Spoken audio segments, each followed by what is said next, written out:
There he goes. One of God's own prototypes. Some kind of high-powered mutant never even considered for mass production. Too weird to live and too rare to die.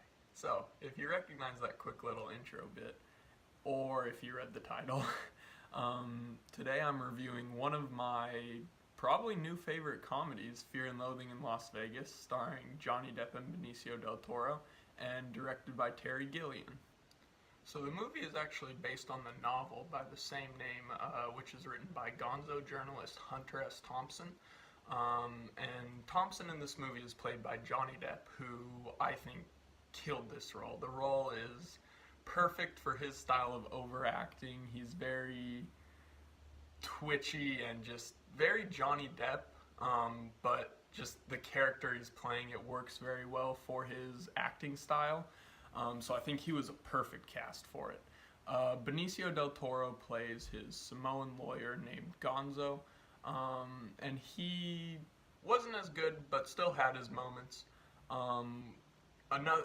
The other things I really enjoyed about the movie is the opening scene does a really great job of establishing the tone. It establishes the tone of the movie, who the characters are, and just what the audience can expect for the rest of the movie. Terry Gilliam, the director, also makes a lot of great choices with the lighting, cinematography. He uses a lot of tilts and just some quick, jarring, swaying camera movements to make the audience feel like they're part of this drug trip with our two main characters.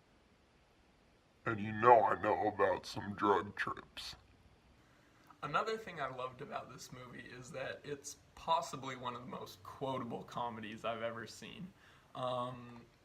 Two of my favorites being Johnny Depp's character saying, "Dogs fuck the Pope, not my fault." And Benicio del Toro's character saying, "Do they pay you to screw that bear?" to a cocktail waitress. Set design was also extremely well done. If you watch the movie closely, there's so many small details you can pick up. Johnny Depp, carries the same things around. The same props are always floating between sets. I also think the comedy is really well done. It balances between a lot of really, carefully done visual sight gags to just plain absurdist drug humor. And I think for the most part it all lands really well. Like, I legitimately laughed out loud at quite a few parts during the movie. The movie also has a strong ending. It talks a lot about Thompson's opinion on drug culture and how it's changed from the 60s to the early 70s. And I think that's interesting, despite the fact I'm not very well educated on this subject, so I don't want to speak too much on it. But all in all, I really enjoyed this movie. I think it is one of my favorite comedies. I know lots of other people enjoy this movie. It's kind of a cult classic. And I think it's just a great example of like a counterculture comedy that just focuses on these really unlikable characters, but it makes it work. That being said, though, the movie still has some points that I think didn't work out effectively, so it's not perfect. The most glaring issue I had is with the comedy around Benicio del Toro's character. I felt like a significant amount of his gags boiled down to just him yelling, which isn't inherently funny to me. Somebody just saying things louder isn't really comedy.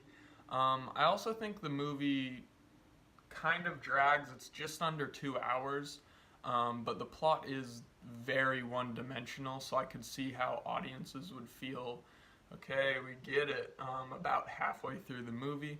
There was also one part that I thought was kind of unintentionally terrifying.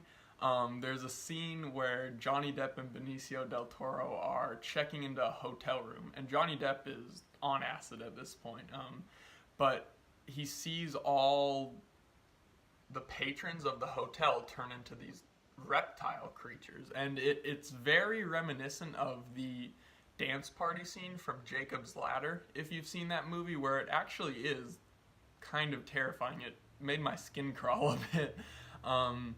But that's okay. Not every gag is going to land in a comedy movie. In the beginning of the third act, they also try to make a statement on the hypocrisy and the misguidedness of early 70s, marijuana fear-mongering culture. And while I may or may not agree with that statement, I think it isn't really effective for the movie because, it's talking about how hypocritical all this fear towards marijuana use is. But the only two drug users we see in the movie are Benicio del Toro's character and Johnny Depp's character. And they're both awful people. So the gag doesn't really work due to the fact that most of what they're saying is right. These people lie, cheat, steal. They threaten to sell someone into prostitution. They're not good people, and that works for the comedy of the movie, but it doesn't really work when you're trying to make a serious statement about drug culture in America. But all in all, those problems definitely didn't deter me from enjoying this movie. I frankly loved this movie, which is why I want to give Fear and Loathing in Las Vegas an 8 out of 10. I think it's a great movie. I would highly recommend it to anyone who enjoys things like It's Always Sunny in Philadelphia, which is one of my favorite shows. But that's it for my review today, guys. Feel free to leave a comment on what movie I should review next. Thanks for watching. There he goes. One of God's own prototypes. Some kind of high-powered fuck.